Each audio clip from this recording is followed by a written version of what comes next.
Welcome to Land Academy. I'm Jack Butala. I'm Jill DeWit. We show you how to buy real estate for half of what it's worth. And sell it on the internet really fast. We are Jack and Jill, and this is the Jack and Jill Show too.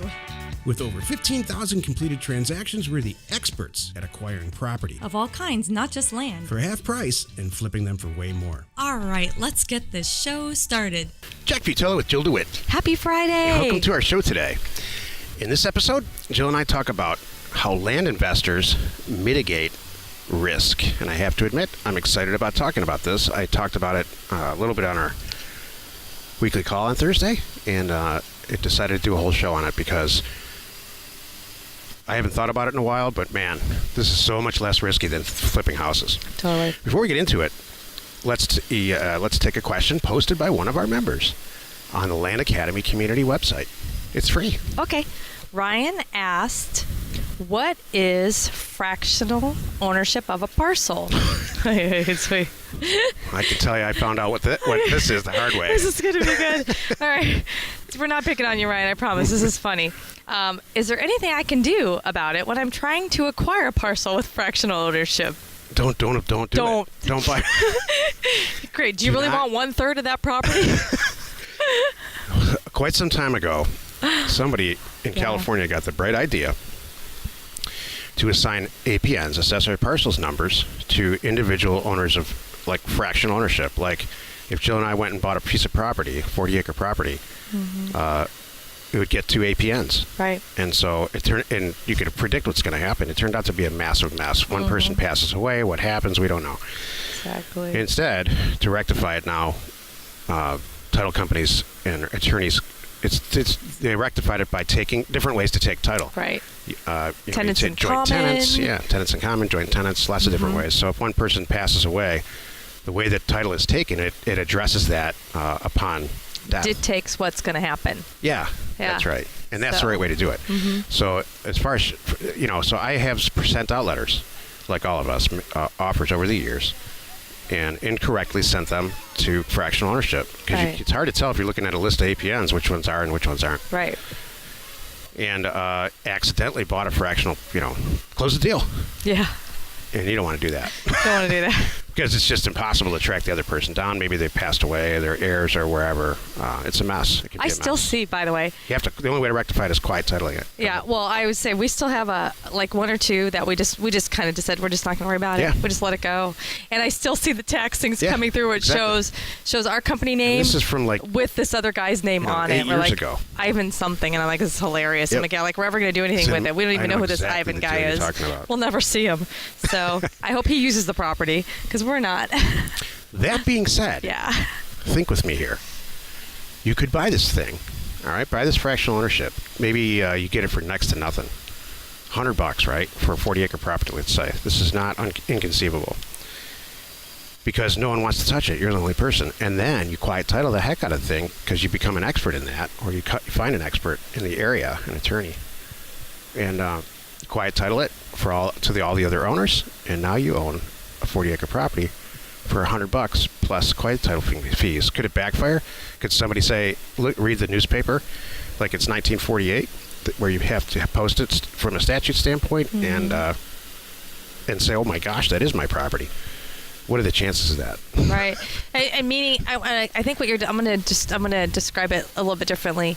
Meaning that you're the one that's showing up and starting to pay the tax bills, and so you're taking responsibility for the property with the county, and you have to post it that, hey, I'm showing up here, I'm doing it, and I want to quiet title it all to my name. Yeah. I don't know where these people are, and there's legal ways you have to reach out and try to find the other owners to get them involved. That's right. And then, so that's what Jack's saying. And then, so if you did that, there's things that have to go in the paper, and notices have to be sent. So it's a literal court case. It's true. It's literally. And then eventually they lawsuit. say nobody else came forward. We did A, B, C, D, and E. Since nobody came forward, which maybe it's one other person, then you officially now are the sole owner. Yeah.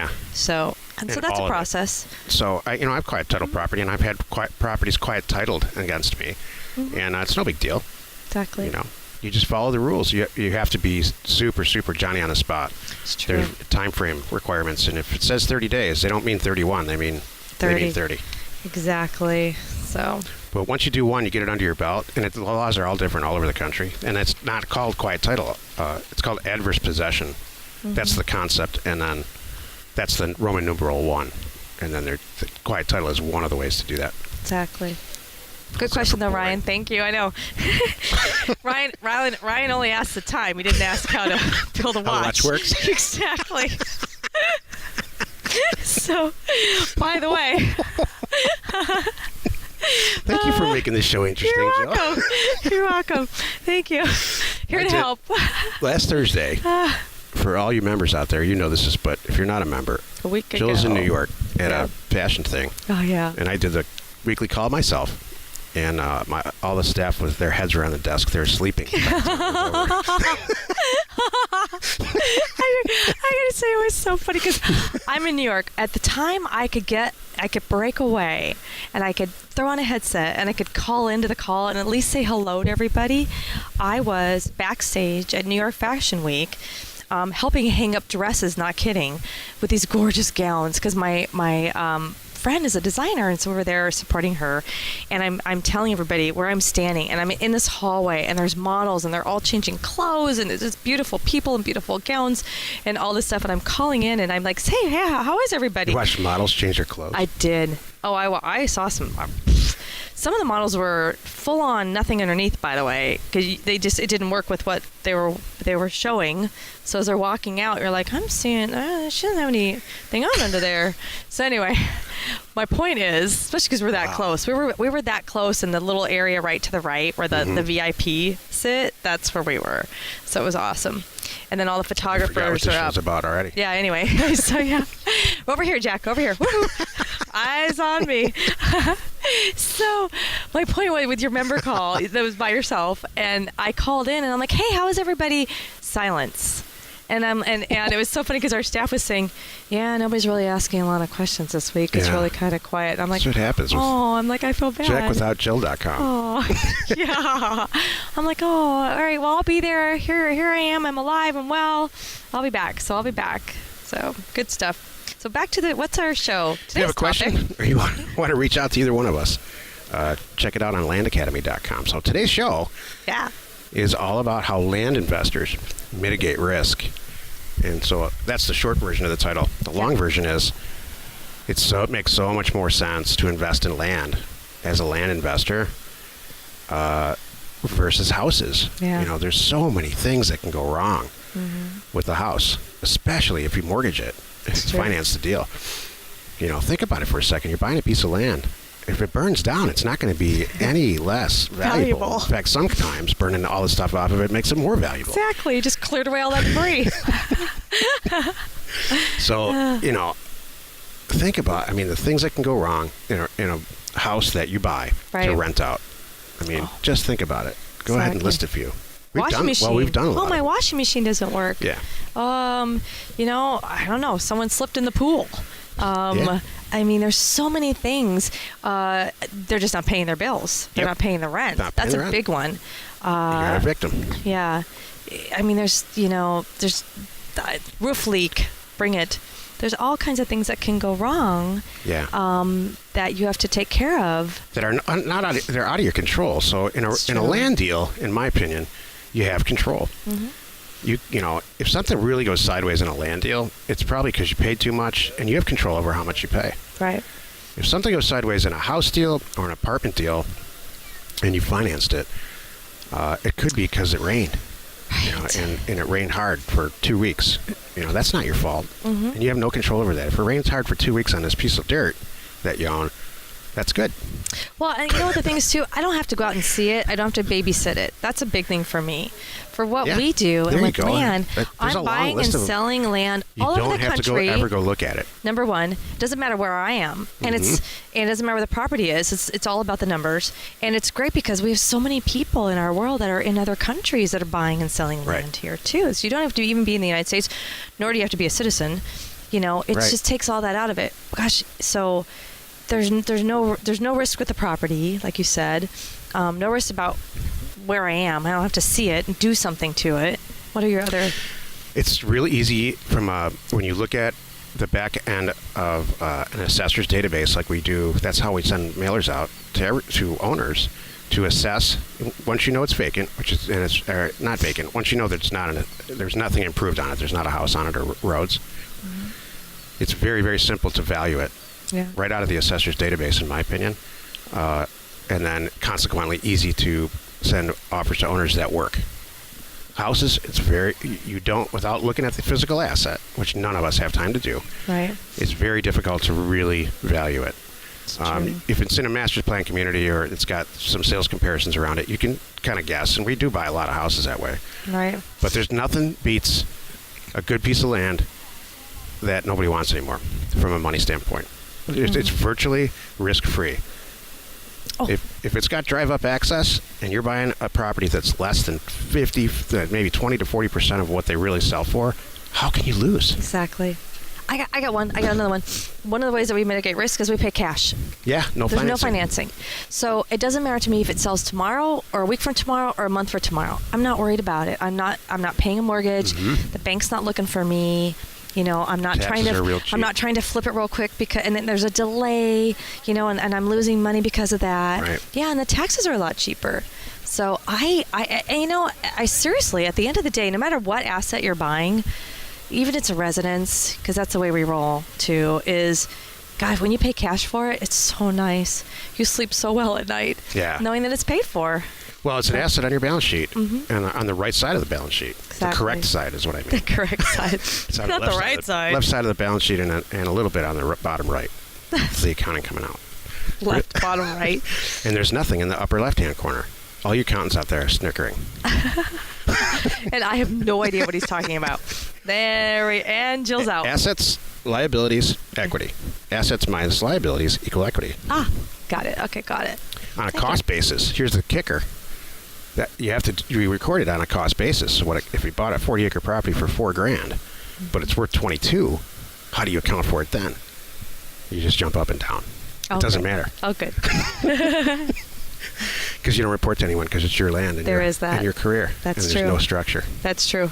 And the last thing you want to do is call the assessor and say, hey, by the way, do you know it's worth this and you only price it at that? Don't do that. We had a member do that recently. Yeah. I'm like, do you call the IRS too? You can say, by the way, you missed something. You forgot my father-in-law just gave me $100,000. You didn't catch that. Like, no. All right. You want to do the right thing, but let's not be silly. Yeah, just for reality check, you can get your butt kicked in this thing if you don't do it right. And here's how. Ready. And that was Monday's show. If you don't take your time and really learn how to do this right and expect to you're going to splatter a million offers out. Splatter the whole world with offers that are silly. They're $5 and $15 and $48. You're going to waste a lot of money on mail and upset a lot of people. So you don't want to do that. Exactly. Buy the assets properly.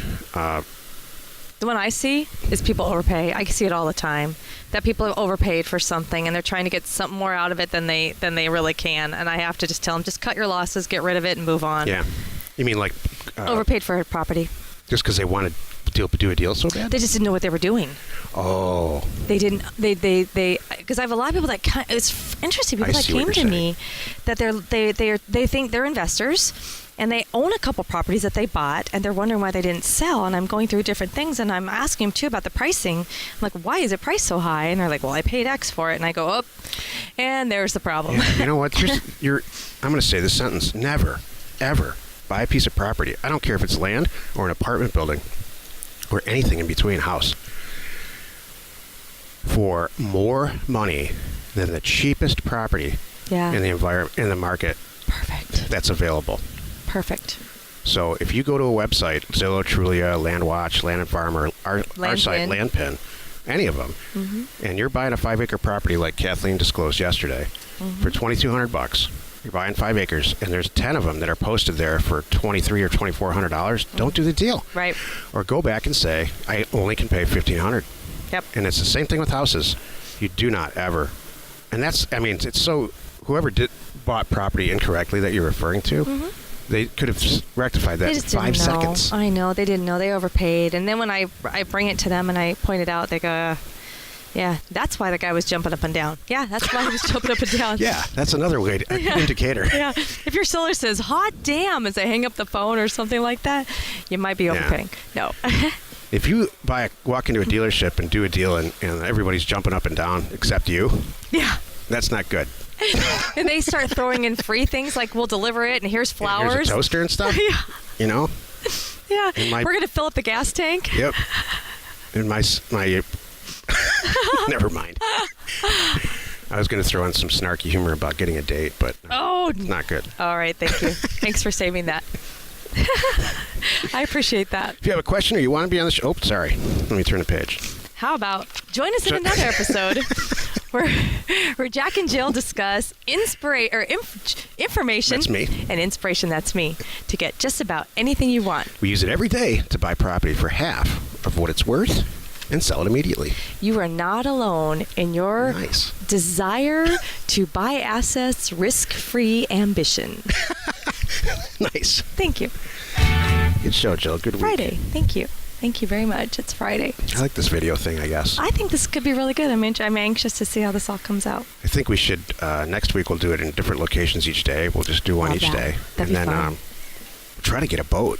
Yeah. Let's charter a boat. That's easy. And do them out there. We can just join on the whale watching tour that we go out. Oh my God, we should get 2 tickets to the whale watching tour.